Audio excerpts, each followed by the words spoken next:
गांव के किनारे एक छोटा सा घर था जिसमें रमेश अपनी पत्नी और बच्चों के साथ रहता था। रमेश मेहनती और ईमानदार व्यक्ति था, परंतु गांव में अधिक काम नहीं मिलने के कारण उसकी आर्थिक स्थिति ठीक नहीं थी। फिर भी वह अपने परिवार की जरूरतों को पूरा करने के लिए दिन रात मेहनत करता था। उसकी पत्नी सविता भी गृहिणी होने के बावजूद हर संभव प्रयास करती थी कि परिवार की खुशियों में कोई कमी न हो। रमेश का पड़ोसी मोहन एक संपन्न और समृद्ध व्यक्ति था। उसके पास बड़े खेत, ढेर सारा धन और गांव में प्रतिष्ठा थी। मोहन का स्वभाव बहुत अहंकारी था। उसे गरीबों की मदद करना, उनकी परेशानियों को समझना बिल्कुल पसंद नहीं था। वह हमेशा रमेश की गरीबी का मजाक उड़ाता था और कभी भी उसकी स्थिति को नहीं समझता था। एक दिन गांव में भारी बारिश हुई। बारिश इतनी अधिक थी कि गांव के कई हिस्सों में पानी भर गया और खेतों को नुकसान पहुंचा। रमेश का घर तो छोटा था, पर उसकी मेहनत और सविता की बुद्धिमानी ने घर को सुरक्षित रखा। मोहन का बड़ा खेत, जिस पर वह गर्व करता था, बारिश से पूरी तरह बर्बाद हो गया। उसकी फसलें खराब हो गईं और अचानक से उसकी आर्थिक स्थिति पर गहरा असर पड़ा। मोहन को अब समझ में आया कि मुश्किल वक्त किसे कहते हैं। उसके घर में भी खाने पीने की कमी होने लगी। अब मोहन को अपनी स्थिति पर शर्म आने लगी और वह परेशान रहने लगा। जहां पहले वह रमेश का मजाक उड़ाता था, अब उसे अपनी ही स्थिति का सामना करना मुश्किल हो रहा था। कुछ दिन बाद रमेश ने देखा कि मोहन के घर से कोई हलचल नहीं हो रही थी। रमेश ने सोचा कि शायद कुछ गड़बड़ है, इसलिए वह मोहन के घर गया। वहां जाकर उसने देखा कि मोहन उदास और परेशान बैठा था। रमेश ने उसे पूछा, भाई क्या हुआ? तुम इतने उदास क्यों हो? मोहन ने अपनी सारी परेशानियां रमेश को बताई और कहा, भाई, मेरे सारे खेत बर्बाद हो गए।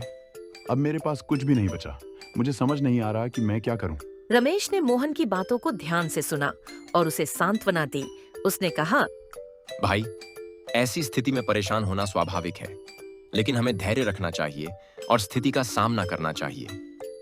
अगर तुम चाहो तो मैं तुम्हारी मदद करने के लिए तैयार हूँ। मोहन ने हैरानी से रमेश की तरफ देखा और कहा, तुम्हारी स्थिति भी तो मेरे जैसी ही है, फिर भी तुम मेरी मदद कैसे कर सकते हो? रमेश मुस्कुराया और बोला, मदद केवल धन से ही नहीं होती भाई। सहानुभूति और समर्थन भी बहुत बड़ी मदद होती है। जब इंसान अकेला महसूस करता है तो एक दोस्त की जरूरत होती है। मैं तुम्हारी भावनाओं को समझता हूँ और तुम्हारे साथ खड़ा हूँ। रमेश ने आगे कहा, तुम्हारे पास अभी भी बहुत कुछ है। तुम्हारा बड़ा घर, खेत और सामान, सब कुछ अभी भी तुम्हारे पास है। तुम्हें केवल एक नई शुरुआत करनी होगी। अगर हम साथ मिलकर मेहनत करें तो हमें सफलता जरूर मिलेगी। मोहन ने रमेश की बातों को ध्यान से सुना और उसके दिल में कुछ बदलाव महसूस हुआ। जहां पहले वह गरीबों की स्थिति को नहीं समझता था, अब उसे एहसास हुआ कि सहानुभूति और समझ का कितना महत्व होता है। रमेश ने अपनी छोटी सी बचत से मोहन को कुछ पैसे दिए ताकि वह अपनी फसल की बुआई फिर से कर सके। मोहन की आंखों में आंसू आ गए। उसने रमेश का हाथ थामा और कहा, तुम्हारे पास खुद ही इतना कम है, फिर भी तुमने मेरी मदद की। मैं तुम्हारा ये एहसान कभी नहीं भूलूंगा। तुमने मुझे सहानुभूति का असली महत्व समझाया है। रमेश ने मुस्कुराते हुए कहा, भाई, हम इंसान हैं और एक दूसरे की मदद करना हमारा कर्तव्य है। अगर हम सहानुभूति और समझ के साथ एक दूसरे के साथ खड़े हों तो हम किसी भी मुश्किल का सामना कर सकते हैं। उस दिन के बाद मोहन का रवैया पूरी तरह बदल गया। उसने समझा कि सहानुभूति सिर्फ दूसरों के प्रति दया दिखाने का नाम नहीं, बल्कि उनके दुखों को समझने और उनके साथ खड़े होने का भी होता है। उसने रमेश से प्रेरणा लेकर गांव के अन्य गरीब लोगों की मदद करना शुरू किया। अब वह उन लोगों की मदद करता जो पहले उसकी तरह असमर्थ थे। कुछ महीनों बाद मोहन का खेत फिर से फसल से भर गया और उसकी आर्थिक स्थिति सुधरने लगी। उसने रमेश को अपने खेत में काम करने का न्योता दिया और कहा, तुम्हारी मेहनत और सहानुभूति ने मुझे नई राह दिखाई है।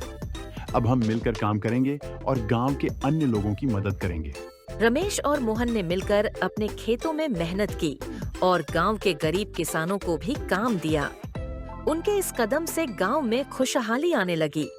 अब मोहन पहले की तरह अहंकारी नहीं था, बल्कि वह गांव में सबसे प्रिय व्यक्ति बन गया था। इस कहानी से हमें यह सीखने को मिलता है कि सहानुभूति का महत्व कितना बड़ा होता है। जब हम दूसरों की परेशानियों को समझते हैं और उनकी मदद के लिए आगे आते हैं, तो न केवल हम उनका जीवन सुधारते हैं, बल्कि हमारा अपना जीवन भी सुखमय और संतोषजनक बनता है। सहानुभूति इंसान के भीतर का सबसे बड़ा गुण है, जो हमें एक दूसरे से जोड़ता है और समाज में प्रेम और एकता की भावना को बढ़ावा देता है।